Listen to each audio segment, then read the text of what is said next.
Good afternoon students. कल हम लोगों ने स्टैटिस्टिकल फिजिक्स के बारे में बेसिक आइडिया डिस्कस किया था। उसमें कुछ बेसिक टर्म्स हम लोगों ने डिस्कस करी थी। आज उससे आगे कंटिन्यू करेंगे। कल हम लोगों ने इवेंट्स देखे थे कि इवेंट्स किस तरह के हो सकते हैं, ट्रायल और इवेंट में क्या डिफरेंस है, कितनी तरह के इवेंट होते हैं, श्योर इवेंट क्या होगा, नल इवेंट क्या होगा, फेवरेबल इवेंट क्या होगा, अनफेवरेबल इवेंट्स क्या होंगे, डिपेंडेंट इवेंट्स क्या होंगे, इंडिपेंडेंट इवेंट्स क्या होंगे। आज हम डिस्कस करेंगे उससे आगे प्रोबेबिलिटी के बारे में। तो जैसे ये कि हमने कल डिस्कस किया था कि अगर हमें स्टैटिस्टिकल फिजिक्स की हेल्प से किसी सिस्टम को स्टडी करना है तो उस सिस्टम को स्टडी करने के लिए हमारे पास जो नंबर ऑफ पार्टिकल्स हैं वो बहुत ज़्यादा होने चाहिए। अगर हमारे पास नंबर ऑफ पार्टिकल्स ज़्यादा होंगे तो हम एग्जैक्ट रिजल्ट के उतना ही नज़दीक पहुंचेंगे। तो दैट मीन्स क्या हो गया, स्टैटिस्टिकल फिजिक्स एग्जैक्टनेस पे काम करने की बजाय किस पे काम करती है, प्रोबेबिलिटी पे काम करती है कि इस पर्टिकुलर इवेंट के या पर्टिकुलर चीज़ के होने की प्रोबेबिलिटी कितनी है, संभावना कितनी है। तो जितने ज़्यादा पार्टिकल्स होंगे तो एक कंबाइंड बिहेवियर हम लोग इसमें स्टडी करेंगे। एक पर्टिकुलर पार्टिकल का इंडिपेंडेंट बिहेवियर स्टडी करने की बजाय कंबाइन पूरे सिस्टम का बिहेवियर किस तरह से होगा, पूरे सिस्टम की प्रॉपर्टीज़ किस तरह से वेरी करेंगी। सिस्टम के अंदर सपोज मान लो एक इलेक्ट्रॉनिक सिस्टम है जो कि हम जब जिस टाइम पे फर्मी डिराक स्टैटिस्टिक्स डिस्कस करेंगे उस टाइम पे पढ़ेंगे इसको कि एक इलेक्ट्रॉन के सिस्टम को या मेटल के अंदर इलेक्ट्रॉन्स को हम एक इलेक्ट्रॉन गैस कंसीडर करके चल पड़ेंगे और उस इलेक्ट्रॉन गैस की जो एनर्जी होगी इलेक्ट्रॉन्स की, उसकी इलेक्ट्रॉन गैस के अंदर वो किस तरह से उसका वेरिएशन होगा, तो वो सारी चीज़ें हम स्टैटिस्टिकल फिजिक्स की हेल्प से निकालेंगे वहाँ पर। तो वहाँ पे जो इलेक्ट्रॉन गैस होगी या कोई भी इस तरह का सिस्टम होगा उसके अंदर नंबर ऑफ पार्टिकल बहुत ज़्यादा होंगे और हम एक प्रोबेबिलिटी लगाएंगे, एक प्रोबेबिलिटी निकालेंगे कि इस सिस्टम के इस तरह का बिहेवियर करने की प्रोबेबिलिटी ज़्यादा है, इसलिए हम बोल देंगे कि this system behaves like that. तो अब उससे पहले अब बार बार हम प्रोबेबिलिटी की बात कर रहे हैं, तो प्रोबेबिलिटी क्या है? प्रोबेबिलिटी बेसिकली क्या है? Probability of an event is defined as the ratio of number of favourable cases to the total number of possible cases. कि हमारे पास जो प्रोबेबिलिटी क्या हुई कि जो नंबर ऑफ फेवरेबल केसेस हैं उसको अगर हम टोटल नंबर ऑफ केसेस से डिवाइड कर दें तो हमारे पास क्या निकल के आ जाएगी, प्रोबेबिलिटी निकल के आ जाएगी।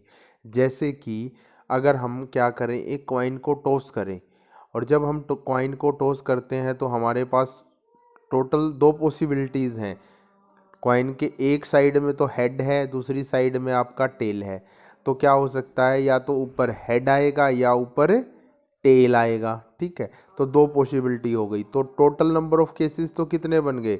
अगर हमने एक कॉइन को टॉस करने का ट्रायल लिया तो उस ट्रायल के अंदर टोटल केसेस कौन कौन से हो सकते हैं? दो ही केस हो सकते हैं, या तो हेड आएगा या टेल आएगा। अब सपोज मान लो मैं चाहता हूं या आप लोग चाहते हो कि हेड आए, उसके ऊपर क्या आए? हेड आए। तो हेड आने की पॉसिबिलिटी कितनी होगी, वो कैसे पता लगेगा? अब टोटल केसेस थे आपके पास दो, हेड उसमें से एक बार हेड मतलब एक के चांसेस हैं हेड आने की। तो नंबर ऑफ फेवरेबल टोटल जो केसेस बने वो दो बने, नंबर ऑफ फेवरेबल केस कौन सा बना? एक। आप हेड चाहते हो तो प्रोबेबिलिटी क्या हो जाएगी? जो नंबर ऑफ फेवरेबल केस था divided by total number of cases, मतलब हेड एक बार आ सकता है तो ए 1 डिवाइडेड बाय 2, प्रोबेबिलिटी कितनी हो गई? 1/2। दैट मीन्स क्या हो गया? तो प्रोबेबिलिटी किसके इक्वल होगी? Number of cases in which events होकर divided by total number of cases. ऐसे ही अगर हम बात करें एक डाइस को थ्रो करने की, तो एक डाइस को हम थ्रो करते हैं, टोटल केसेस क्या हो सकते हैं? या तो एक आ सकता है, दो आ सकता है, तीन आ सकता है, चार आ सकता है, पाँच आ सकता है, छः आ सकता है। इसमें से कोई भी एक नंबर उसके अंदर आ सकता है। तो अब हम क्या करें, टोटल केसेस हमारे पास हो गए 6। अब मैं बोलता हूं कि आपका डिजायर नंबर है 1, आप चाहते हो, आप लूडो खेल रहे हो और आप चाहते हो कि वन आए, तो वन आए आने की प्रोबेबिलिटी क्या होगी? नंबर ऑफ फेवरेबल इवेंट्स तो कितने हो गए? एक। टोटल नंबर ऑफ इवेंट्स कितने हो सकते हैं? टोटल नंबर ऑफ केसेस कितने बन सकते हैं आपके पास? 6 बन सकते हैं, 1/6। अब आप चाहो कि जो आपका डाइस है उसके ऊपर आपका कोई इवन नंबर आए। अब इवन नंबर का मतलब क्या हो गया? 2, 4 और 6, इन तीनों में से कोई भी नंबर आ जाए तो total number of favourable cases आपके पास कितने बन गए? 3 बन गए, 2, 4 और 6। टोटल केसेस कितने थे आपके पास? 6 केसेस थे। तो अब आप क्या करोगे? उस फेवरेबल को टोटल से डिवाइड कर दोगे, तो आपके पास क्या आ जाएगी? प्रोबेबिलिटी आ जाएगी कि आपके जो फेवरेबल इवेंट्स हैं उनके आने की संभावना कितनी है, उनके आने की प्रोबेबिलिटी कितनी है। तो इसको क्या बोलेंगे? हम प्रोबेबिलिटी बोलेंगे। अब जैसे सपोज आपके पास एक इवेंट है कि मैंने बोला कि मेरा डाइस के ऊपर वन आए, वन आने की प्रोबेबिलिटी को या वन आने की संभावना को या वन कितने केसेस में आएगा उसको तो मैंने बोल दिया ए, कि वन कितने केसेस में आएगा उसको बोल दिया मैंने ए। कितने केसेस में वन नहीं आएगा उसको मैंने बोल दिया क्या? बी। चांसेस ऑफ ओकरेंस को तो मैंने बोल दिया ए, चांसेस ऑफ नॉन अकरेंस को मैंने बोल दिया बी। चांसेस ऑफ अकरेंस का मतलब हुआ अगर आप डाइस को थ्रो करो तो उसके ऊपर 6 नंबर्स लिखे हुए हैं, तो एक आने की कितने चांस हैं? कि एक तो एक ही बार लिखा हुआ है, बाकी 5 बार तो और कोई नंबर लिखे हुए हैं।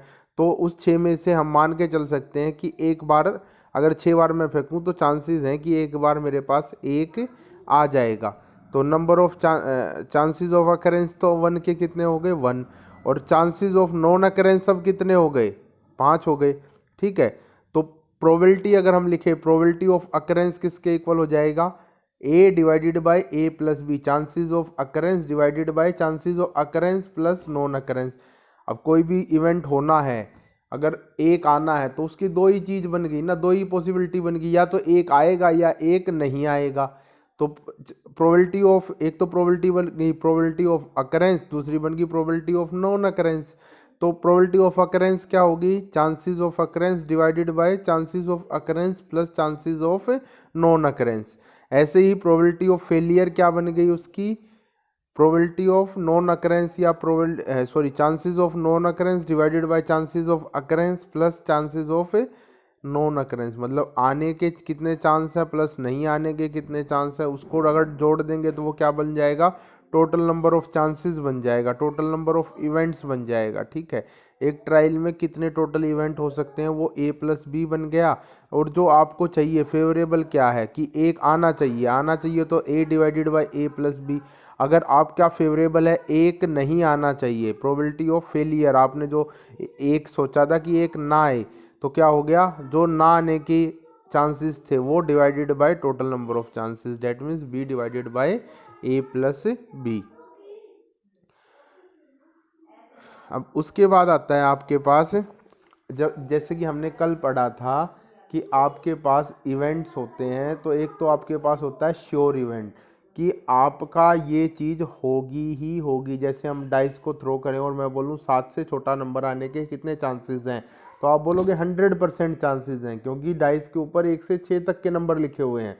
तो डाइस को आप फेंकोगे 1 से 6 के बीच में कोई भी नंबर आ सकता है आपका, लेकिन वो नंबर 7 से तो छोटा होगा ही होगा। तो अगर मैं बोलूं, अगर आप एक डाइस को थ्रो करो और उस थ्रो के अंदर आपका 7 से कम नंबर आने के कितने चांसेस हैं, तो आप बोलोगे 100% चांसेस है। मतलब उसकी प्रोबेबिलिटी कितनी होगी? मैक्सिमम, मैक्सिमम मतलब उसकी प्रोबेबिलिटी होगी 1, पूरे पूरे चांसेस हैं। प्रोबेबिलिटी 1 क्यों होगी? क्योंकि प्रोबेबिलिटी हमारे पास क्या थी? Chances of occurrence divided by chances of occurrence plus non occurrence. अब इसमें अगर मैं बात करूं, जैसे यहाँ पे बात करें हम लोग कि 7 से छोटा नंबर आने के कितने चांसेस हैं, तो 7 से छोटा नंबर आने के चांसेस कितने हैं? पूरे के पूरे 6 चांसेस हैं, 6 के 6 चांसेस हैं टोटल जितने इवेंट्स हो सकते हैं। ना 7 से छोटा नंबर ना आए इसके कितने चांसेस है? उसका कोई भी चांस नहीं है, 0 चांस है। तो बी तो हो जाएगा इसमें 0, ए कितना हो जाएगा आपके पास? 6, और ऊपर भी ए कितना हो जाएगा? 6।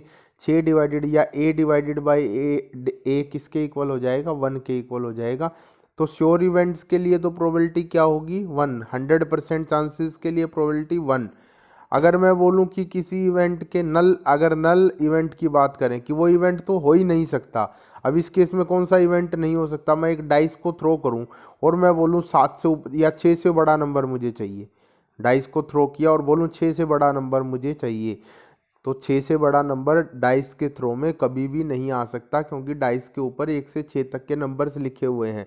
6 से बड़ा नंबर उसके ऊपर लिखा ही नहीं हुआ, तो कितनी बार भी आप डाइस को फेंक लो आपके पास 6 से बड़ा नंबर नहीं आएगा। तो उसके आपके पास चांसेस कितने हो जाएंगे, 0 चांस हो जाएंगे। तो प्रोबेबिलिटी भी क्या हो जाएगी, अब बी की वैल्यू क्या है आपके पास 0 है, तो 0 डिवाइडेड बाय समथिंग क्या हो गया आपके पास, या मान लो जैसे यहाँ पे ए की वैल्यू आपके पास 0 हो गई, तो 0 डिवाइडेड बाय समथिंग इज 0, तो प्रोबेबिलिटी भी कितनी होगी 0। तो हमने देखा दो तरह के लिमिटिंग जो आपके पास इवेंट्स हैं वो दो हैं। लिमिटिंग मतलब या तो बिल्कुल नहीं और या 100%। तो बिल्कुल नहीं में तो नल इवेंट आ गया और 100% में श्योर इवेंट आ गया।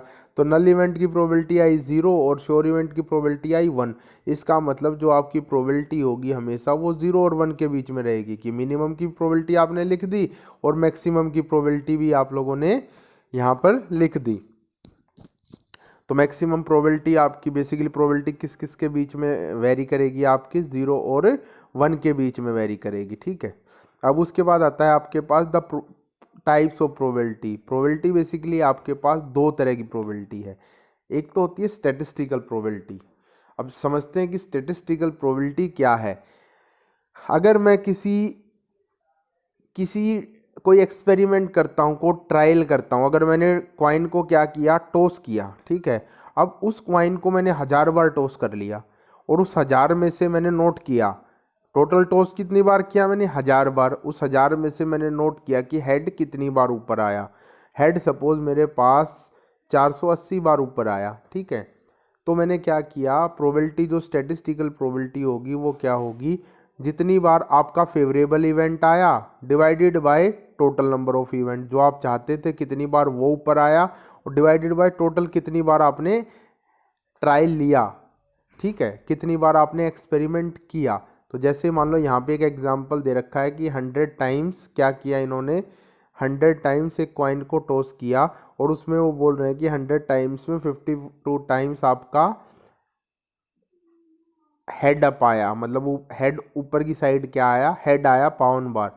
तो उसकी प्रोबेबिलिटी उन्होंने लिख दी कि अब अगली बार आप इस ट्रायल को लोगे ना, तो इसकी स्टैटिस्टिकल प्रोबेबिलिटी कितनी होगी, 52 डिवाइडेड बाय 100 की 52 बार 100 अगर आप ट्रायल लो तो उसमें 52 चांसेस ये हैं कि आपका क्या आएगा, हेड ऊपर आएगा। तो इसका मतलब क्या होगा, इसकी प्रोबेबिलिटी कितनी हो जाएगी, 52 डिवाइडेड बाय 100 0.52। ये इस प्रोबेबिलिटी को क्या बोलेंगे, स्टैटिस्टिकल प्रोबेबिलिटी। तो ये जो स्टैटिस्टिकल प्रोबेबिलिटी है, ये हमने क्या किया, स्टैटिस्टिकल प्रोबेबिलिटी नोट करने के लिए, जैसे मैंने कल बताया था, हमने क्या किया, डाटा कलेक्ट किया, ट्रायल ली, उस ट्रायल में क्या रिजल्ट आए उस रिजल्ट के बेसिस पे हमने क्या की, प्रोबेबिलिटी लिखी। पहले एक्सपेरिमेंट किया, उस एक्सपेरिमेंट के जो रिजल्ट आए उन रिजल्ट के बेसिस पे हमने क्या किया, प्रोबेबिलिटी लिखी। ये तो होगी आपके पास स्टैटिस्टिकल प्रोबेबिलिटी। तो डेफिनेशन क्या हुई, it is defined at the ratio of number of cases in which the event actually occurs to the total number of trial carried out. मतलब कितनी बार तो आपका इवेंट जो आप चाहते थे वो चीज़ कितनी बार हुई, डिवाइडेड बाय कितनी बार आपने एक्सपेरिमेंट किया। तो उन दोनों की रेशियो को हमने क्या बोला, बेसिकली स्टैटिस्टिकल प्रोबेबिलिटी। अब आता है एप्राइरी प्रोबेबिलिटी। अब एप्राइरी प्रोबेबिलिटी क्या है, ये एक पूर्व अनुमान है कि आपने एक्सपेरिमेंट नहीं किया। जब मैं कॉइन को टॉस करने जा रहा हूं, अगर मान लो सिंगल टॉस में ही मुझे पता है उसके ऊपर या तो हेड है या टेल है, और ऐसा कुछ नहीं है कि हेड आने की प्रोबेबिलिटी ज़्यादा, क्योंकि सिक्का दोनों तरफ से एक जैसा है। तो मैं पहले ही अपना एक अनुमान लगा लूंगा, पहले ही सोच लूंगा कि हेड आने के भी उतने ही चांसेस है, 50% चांसेस हेड आने के हैं और 50% चांसेस मेरे पास टेल आने के हैं। तो इसलिए प्रोबेबिलिटी आपके पास क्या हो जाएगी, 1/2 हो जाएगी हेड अप की भी और 1/2 हो जाएगी आपके पास टेल अप की। ऐसे ही अगर हम क्या करें कि डाइस को थ्रो करें, तो उसमें ये 1 आने की प्रोबेबिलिटी 1/6, 2 आने की प्रोबेबिलिटी वो भी 1/6, 3 आने की भी 1/6, इवन नंबर ऊपर आने की प्रोबेबिलिटी 3/6। ठीक है, इस तरह से। तो इसको हम क्या बोलेंगे, अप्रायरी प्रोबेबिलिटी। तो इसकी डेफिनेशन क्या हुई, it is defined as the ratio of number of cases favourable to the event to the total number of cases equally likely cases. मतलब टोटल इक्वली लाइकली केसेस कितने हैं, जैसे कॉइन को टॉस करेंगे तो 2 इक्वली लाइकली इवेंट हुए, 2 event हुए total, और दोनों की संभावना हमने मान के चले कि सेम है, 50% चांसेस उसके और 50% चांसेस टेल आने के और 50% चांसेस हेड आने के हैं। ठीक है, तो इसको हम क्या बोलेंगे, जो हम एग्जैक्ट एक्चुअल एक्सपेरिमेंट करने से पहले जो हम एक अनुमान लगाएं स्टार्टिंग में ही, उसी एंटिसिपेशन हम करें, उस एंटिसिपेशन को ही क्या बोलते हैं हम, अप्रायरी प्रोबेबिलिटी। और स्टैटिस्टिकल प्रोबेबिलिटी कौन सी बनी, जब आपने एक्सपेरिमेंट परफॉर्म कर लिया, एक्सपेरिमेंट परफॉर्म करने के बाद जो एक्चुअल आपके पास चांसेस बने उसको क्या बोलते हैं हम, स्टैटिस्टिकल प्रोबेबिलिटी। अब relation between statistical and a priori probabilities, a priori probability और स्टैटिस्टिकल प्रोबेबिलिटी में क्या रिलेशनशिप है दोनों में। तो इसमें हम क्या देखेंगे, अगर हमारे पास सपोज कॉइन के टॉस का ही मैं एग्जांपल लूं और मैं क्या करूं, 2 बार कॉइन को टॉस करूं। अब अप्रायरी प्रोबेबिलिटी की बात करेंगे तो अप्रायरी प्रोबेबिलिटी तो हेड ऊपर आने की कितनी रहेगी, 1/2 रहेगी। अब मैं उस एक्सपेरिमेंट को एक बार करता हूँ, सपोज मैंने किया, ऊपर क्या आ गया, हेड आ गया, एक बार इवेंट किया, ठीक है, एक बार ट्रायल ली, उस एक ट्रायल में ही आपका क्या हुआ, ऊपर हेड आ गया। तो हेड कितनी बार आया, एक बार, ट्रायल कितनी हुई आपके पास, एक, तो प्रोबेबिलिटी क्या बन जाएगी, 1/1 = 1। और जो आपकी बेसिकली स्टैटिस्टिकल प्रोबेबिलिटी क्या बन गई, 1/1 बन गई, मतलब 1 बन गई। और जो आपकी अप्रायरी प्रोबेबिलिटी थी वो 1/2 थी, तो दोनों में बहुत ज़्यादा डिफरेंस हुआ। अब फिर से मैं क्या करता हूँ, उस जो कॉइन है उस कॉइन को 2 बार टॉस करता हूँ। अब 2 बार टॉस में ऐसा हो सकता है कि दोनों बार हेड आ जाए, या ऐसा हो सकता है कि दोनों बार टेल आ जाए। तो हेड आने की प्रोबेबिलिटी अगर दोनों बार हेड आ गया तो कितनी हो गई, 1 बन गई, फिर से 2/2। अगर एक भी बार हेड नहीं आया तो कितनी बन गई, 0/2 बन गई। और आपकी अप्रायरी प्रोबेबिलिटी थी 1/2, तो दोनों में अब फिर बहुत ज़्यादा डिफरेंस है। लेकिन अगर मैं क्या करूं, इसको 10 बार करूं कॉइन को टॉस, तो ऐसा हो सकता है कि 7 बार आपका हेड आए और 3 बार आपका टेल आए, या 6 बार हेड आए या 4 बार टेल आए। तो जो प्रोबेबिलिटी बनेगी, अगर 6 बार हेड आता है और 4 बार टेल आता है, तो प्रोबेबिलिटी क्या बन जाएगी, हेड के ऊपर आने की स्टैटिस्टिकल प्रोबेबिलिटी 6/10, और वो बन गई 0.6। और लेकिन अगर मैं इसकी अप्रायरी प्रोबेबिलिटी की बात करूं तो वो 1/2 थी, 1/2 का मतलब 0.5। तो अब जो चीज़ पहले 0.5 और 1 में बहुत ज़्यादा डिफरेंस था, तो अब 0.6 और 0.5 में उतना डिफरेंस नहीं रहा। अप्रायरी प्रोबेबिलिटी, अगर आपने क्या करा, नंबर ऑफ ट्रायल्स को इंक्रीज कर दिया, नंबर ऑफ ट्रायल्स आपने बढ़ा दी, तो नंबर ऑफ ट्रायल्स बढ़ाने से जो अप्रायरी प्रोबेबिलिटी है वो स्टैटिस्टिकल प्रोबेबिलिटी जो आएगी वो अप्रायरी प्रोबेबिलिटी के नज़दीक आएगी, दोनों में ज़्यादा डिफरेंस नहीं रहेगा। अब इसी एग्जांपल में मैं बोलूं कि मैं 1000 बार कॉइन को टॉस करूं, तो फिर वो केस क्या हो जाएगा, 1000 बार में क्या हो सकता है, 50, मान लो सपोज 50 to 100 टाइम्स, तो आपको 1000 बार में मतलब हो गया आपका कि 480 बार सपोज आपका क्या आ गया, हेड आ गया, और 520 बार आपका क्या आ गया, टेल आ गया। तो प्रोबेबिलिटी हेड अप की निकालोगे तो 0.48 आ गई, तो 0.48 0.5 के नज़दीक पहुंच गई बात। इसी को अगर मैं नंबर ऑफ इवेंट्स को क्या करूं, अगर नंबर ऑफ इवेंट्स को मैं बढ़ा के और क्या कर दूं, नंबर ऑफ इवेंट्स को, सॉरी नंबर ऑफ ट्रायल्स को अगर मैं इंक्रीज करके 1000 की बजाय 10,000 कर दूं या 1,00,000 कर दूं, तो जो अप्रायरी प्रोबेबिलिटी है और जो स्टैटिस्टिकल प्रोबेबिलिटी है वो बहुत नज़दीक आ जाएंगी। और मैं इसी चीज़ को अगर 1,00,000 बार कॉइन को टॉस करूं, तो जो आपकी अप्रायरी प्रोबेबिलिटी और स्टैटिस्टिकल प्रोबेबिलिटी दोनों क्या हो जाएंगी, लगभग, बिल्कुल एग्जैक्टली तो नहीं, बिल्कुल एक दूसरे को क्या करेंगी, एक दूसरे की वैल्यू को अप्रोच करेंगी, लगभग बिल्कुल बराबर हो जाएंगी वो दोनों। ठीक है, तो यहाँ से भी वही चीज़ निकल के आती है कि अब जितने ज़्यादा हमारे पास ट्रायल्स का मतलब क्या हो गया, उतने ज़्यादा, जितनी ज़्यादा ट्रायल्स मतलब उतने ज़्यादा पार्टिकल्स हमारे पास हो गए। तो जितने ज़्यादा हमारे पास पार्टिकल्स होंगे उतना ही रिजल्ट हमारा क्या रहेगा, एक्यूरेट रहेगा। तो ये हो गया स्टेटिस्टिकल और एप्रायरी प्रोबेबिलिटी में रिलेशन। अब आती है एक चीज़ probability of occurrence, probability of occurrence and non occurrence of a event. तो प्रोबेबिलिटी ऑफ अकरेंस और नॉन अकरेंस क्या होती है, ये पहले भी डिस्कस कर चुके हैं कि किसी की चीज़ के होने के चांसेस और किसी के ना होने के चांसेस को टोटल चांसेस से डिवाइड कर दो तो वो क्या बन जाएगी, प्रोबेबिलिटी ऑफ अकरेंस और नॉन अकरेंस निकल के आ जाएगा। तो इसमें हम एग्जांपल लें कि डाइस को थ्रो किया, एक ऊपर आने के प्रोबेबिलिटी क्या होगी, तो एक ऊपर आने के चांसेस कितने हैं, 1, टोटल नंबर ऑफ चांसेस हैं 6। तो एक ऊपर आने के चांसेस के, एक ऊपर आने की प्रोबेबिलिटी कितनी होगी, 1/6। ऊपर एक ना आए, आपने डाइस को थ्रो किया और एक ना आए, उसकी प्रोबेबिलिटी कैसे निकालोगे, एक ना आने की, नॉन अकरेंस की प्रोबेबिलिटी कैसे निकलेगी कि टोटल इवेंट्स क्या हो सकते हैं, एक के अलावा 2, 4, 5, 6, 5 इवेंट्स हो सकते हैं। टोटल इवेंट्स कितने हैं, 6, तो वो क्या हो जाएगा 5/6। तो प्रोबेबिलिटी ऑफ नॉन अकरेंस कितनी हो जाएगी, 5/6। प्रोबेबिलिटी ऑफ अकरेंस कितनी आई, 1/6। प्रोबेबिलिटी ऑफ नॉन अकरेंस कितनी आई, 5/6। इन दोनों को मैं ऐड करूंगा तो वो किसके इक्वल आ जाएगा, 1/6 प्लस 5/6, मतलब 1 + 5 6/6 इज इक्वल टू 1। तो मतलब टोटल कितना हो जाएगा, 1 के इक्वल आ जाएगा। तो दैट मीन्स 1 क्या है, मैक्सिमम प्रोबेबिलिटी है।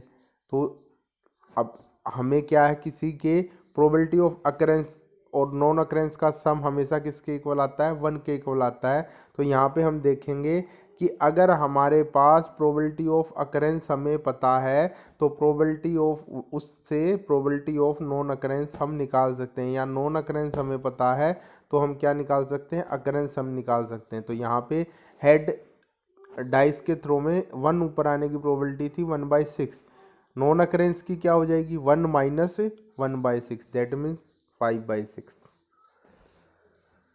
अब आती है principal of equal a priori probability. तो principal of equal a priori probability क्या बोलता है, इसमें हम एक एग्जांपल लेते हैं, ठीक है। हम मानते हैं कि एक हमारे पास बॉक्स है, एक बड़ा सा बॉक्स है हमारे पास। उस बॉक्स को हमने क्या किया, 4 इक्वल पार्ट्स में डिवाइड कर दिया, और उस बड़े बॉक्स के अंदर हमने क्या कर दिया, एक बॉल फेंक दी। अब हमने क्या किया, उस बड़े बॉक्स को खूब हिलाया, ठीक है, उसको सेक किया। सेक करने के बाद हमने क्या किया, उसको छोड़ दिया, फिर हिलाने के बाद उसको क्या कर दिया, छोड़ दिया। तो थोड़ी देर में रेस्ट में आ जाएगा, रेस्ट वाली पोजीशन में। अब वो बॉक्स हिल रहा था तो साथ में जो उसके अंदर बॉल थी वो भी हिल रही थी। अब हमें नहीं पता कि वो बॉल किस कंपार्टमेंट में जाएगी, क्योंकि हमने क्या कर रखा है, चारों कंपार्टमेंट्स मतलब पूरे बॉक्स को इक्वल साइज के 4 कंपार्टमेंट्स में डिवाइड कर रखा है, और जो भी कंडीशंस हैं सभी कंपार्टमेंट्स में इक्वल हैं। तो ऐसी कोई चीज़ नहीं है कि ये वाली बॉल इस कंपार्टमेंट, एक पर्टिकुलर कंपार्टमेंट में ही जाके रुकेगी, क्योंकि सभी कंपार्टमेंट एक जैसे हैं, ठीक है, सेम साइज के हैं, और जो फिजिकल कंडीशंस हैं सभी कंपार्टमेंट्स की वो क्या है, एक जैसी हैं। तो इसलिए क्या हो जाएगा आपके पास, सभी में जाने की संभावना, पॉसिबिलिटी क्या रहेगी, सेम रहेगी। सभी में जाने की पॉसिबिलिटी क्या रहेगी, सेम रहेगी। तो वहाँ पे हम क्या कर सकते हैं कि हमने एक बॉक्स में डाला, और इस पर्टिकुलर उस बॉक्स को हमने क्या कर दिया, ABCD 4 कंपार्टमेंट्स में डिवाइड कर दिया, और कंपार्टमेंट A या कंपार्टमेंट B या कंपार्टमेंट C में जाने की प्रोबेबिलिटी कितनी है, वो सभी प्रोबेबिलिटीज़ क्या होंगी, सेम होंगी, क्योंकि सभी बॉक्सेस एक जैसे हैं, ठीक है, सेम साइज के, सेम फिजिकल कंडीशंस हैं।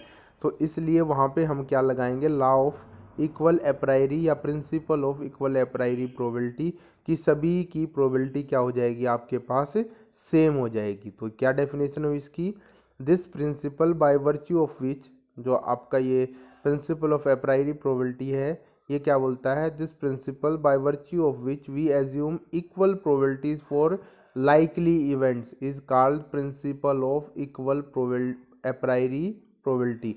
कि मतलब जो लाइकली इवेंट्स हैं, उन लाइकली इवेंट्स के लिए हम सेम प्रोबेबिलिटी जो माने उसी को हम क्या बोलते हैं, principle of equal a priori probability, जो हमने यहाँ पे माना कि सभी बॉक्स की सारी कंडीशंस, सभी कंपार्टमेंट्स की, जो बड़ा बॉक्स था उस बड़े बॉक्स के अंदर सभी कंपार्टमेंट्स की सारी कंडीशंस सेम है, साइज भी सेम है और फिजिकल कंडीशंस भी उसकी सेम है, तो हम मान सकते हैं कि सब में बोल के जाने की प्रोबेबिलिटी इक्वल है। ऐसा हम किसके थ्रू मान रहे हैं?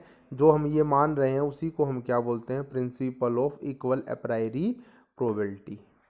ठीक है, तो इसी में जैसे मान लो हमारे पास टॉसिंग ऑफ क्वाइंस है, तो टॉसिंग ऑफ क्वाइन में एक क्वाइन को आपने क्या किया, आपके पास n क्वाइंस हैं, ठीक है, n क्वाइंस को आपने क्या किया, टॉस कर दिया इकट्ठा, n क्वाइंस को आपने क्या कर दिया, इकट्ठा टॉस कर दिया। जब आप उन n क्वाइंस को टॉस करोगे तो हेड अप आने की प्रोबेबिलिटी कितनी होगी? तो एक क्वाइन को टॉस करते हैं, उसमें हेड आने की प्रोबेबिलिटी 1/2, n में कितनी हो जाएगी? n/2।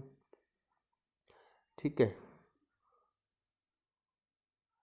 अब उसके बाद हमारे पास क्या है, अगर आपने क्या किया, किसी के n ट्रायल्स ली और n आपके पास क्या है, बहुत बड़ा नंबर है, तो जब नंबर बड़ा, n नंबर बड़ा हो जाएगा तो जो एप्रायरी प्रोबेबिलिटी और स्टैटिस्टिकल प्रोबेबिलिटी हमने बोला कि दोनों लगभग क्या हो जाएंगी, सेम हो जाएंगी। ठीक है, लगभग इक्वल हो जाएंगी। तो उस केस में आप क्या कर सकते हो, if n is larger than expected number of times an event can occur is, कि कितनी बार आप एक्सपेक्ट करोगे कि इवेंट आपका ओकर होगा, हेड ऊपर आएगा, उसको क्या कर दो आप, n ट्रायल्स को उसकी प्रोबेबिलिटी के साथ मल्टीप्लाई कर दो। ठीक है, अगर उसकी p प्रोबेबिलिटी है। अब उसमें ये तो आपने क्या कर लिया, ये तो आपने प्रिंसिपल ऑफ एप्रायरी प्रोबेबिलिटी से एक पहले अनुमान लगा लिया, एंटिसिपेशन कर लिया। अब एग्जैक्टली क्या होगा जब आप ट्रायल करोगे, वो उस एंटिसिपेशन से थोड़ा बहुत आप इधर उधर जा सकते हो, और डिपेंड करता है कि आप कितनी बार ट्रायल करोगे। अगर ट्रायल बहुत ज़्यादा बार करोगे तो वो परसेंटेज डेविएशन बेसिकली क्या है, परसेंटेज डेविएशन की जो आपने पहले अनुमान लगाया, पहले एंटीसिपेशन लगाया कि ये मेरी प्रोबेबिलिटी होगी, अगर मैं 50 बार ट्रायल लेता हूँ तो 50 बार में मेरी हेड आने की प्रोबेबिलिटी होगी 50/2, दैट मीन्स 25 टाइम्स। लेकिन आपने जब एक्चुअली में एक्सपेरिमेंट परफॉर्म किया तो वो 24 बार ही ऊपर हेड आया, तो परसेंटेज डेविएशन हुआ कि कितनी बार आप एक्सपेक्ट करके चले थे और कितनी बार आपका एक्चुअल आया। तो एक्चुअल आपकी प्रोबेबिलिटी जो आई, एक्चुअल जो आपका इवेंट आया वो कितनी बार आया, n बार आया। ठीक है, और आप एक्सपेक्ट करके चले थे कितना, n इंटू पी, n क्या था, टोटल नंबर ऑफ ट्रायल्स, और p था प्रोबेबिलिटी, एप्रायरी प्रोबेबिलिटी। ठीक है, तो n माइनस एन पी को अगर आप एन पी से डिवाइड करवा दो तो आपके पास क्या निकल जाएगा, परसेंटेज डेविएशन निकल जाएगा। जैसे परसेंटेज निकालते हैं सिंपली, वैसे ही आपके पास ये क्या निकल जाएगा, यहाँ पे परसेंटेज डेविएशन निकल जाएगा। अब उसके बाद आपका आता है, ये हो गया आपका principal of equal a priori probability, और हमने परसेंटेज डेविएशन देख लिया। अब ये परसेंटेज डेविएशन हम देखेंगे कि अगर आपके पास नंबर ऑफ पार्टिकल्स या नंबर ऑफ ट्रायल्स बहुत ज़्यादा हैं तो परसेंटेज डेविएशन आपके पास क्या होगा, परसेंटेज डेविएशन होगा बहुत कम। अगर आपके पास नंबर ऑफ ट्रायल्स क्या हैं, कम है, या नंबर ऑफ पार्टिकल्स कम है कि 10 बार ही आपने ट्रायल ली, तो परसेंटेज डेविएशन आपके पास जा कर के आएगा ज़्यादा। तो जितनी ज़्यादा आप ट्रायल लोगे उतने ही ज़्यादा आपके पास क्या होगा, परसेंटेज डेविएशन होगा। अब उसके बाद आता है probability theorem, addition theorem of probability और subtraction multiplication theorem of probability. तो अब एडिशन थ्योरम क्या बोलती है कि जैसे हम एक एग्जांपल लें कि हमने एक डाइस को थ्रो किया और मैं बोलूँ एक ऊपर आने की प्रोबेबिलिटी बताओ, तो कितनी हो जाएगी, 1/6। अब मैं बोलूँ 3 ऊपर आने की प्रोबेबिलिटी बताओ, वो भी कितनी होगी, 1/6।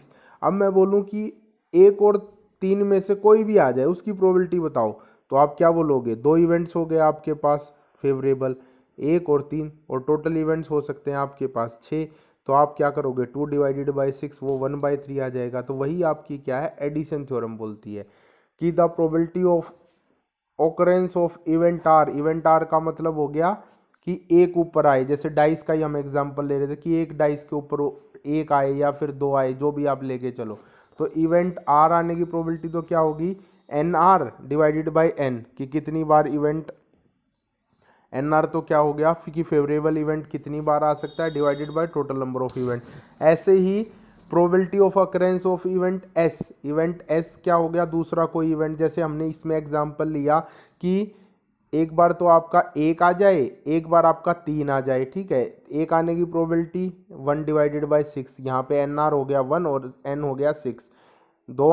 तीन आने की probability N S divided by N, N S क्या हो गया आपके पास यहाँ पर, एन एस भी 1 हो गया और एन हो गया 6, तो वो पी आर भी 1/6 आई, पी एस भी 1/6 आई। अब पी आर और एस में से कोई भी इवेंट हो जाए, मतलब एक और तीन में से कुछ भी आ जाए, तो एक और तीन में से भी कुछ भी आ जाए का मतलब क्या हो गया, N R plus N S divided by N. N R क्या था आपके पास, एन आर मतलब एक आने के कितने इवेंट्स हो सकते हैं, एक ही हो सकता था, तो 1 + 1 डिवाइडेड बाई 6, दैट मीन्स क्या हो जाएगा 2 डिवाइडेड बाई 6 1/3। और इसको अलग अलग भी लिख सकते हैं, N R by N plus N S by N. N R by N था पी आर और एन एस बाई एन था पी एस। तो बेसिकली क्या हो जाएगा, अगर दोनों आपके पास दो इवेंट्स अलग अलग हो रहे हैं और उसमें से आप किसी एक इवेंट की बात कर रहे हो दोनों इवेंट्स में से, तो उसको हम क्या बोलेंगे,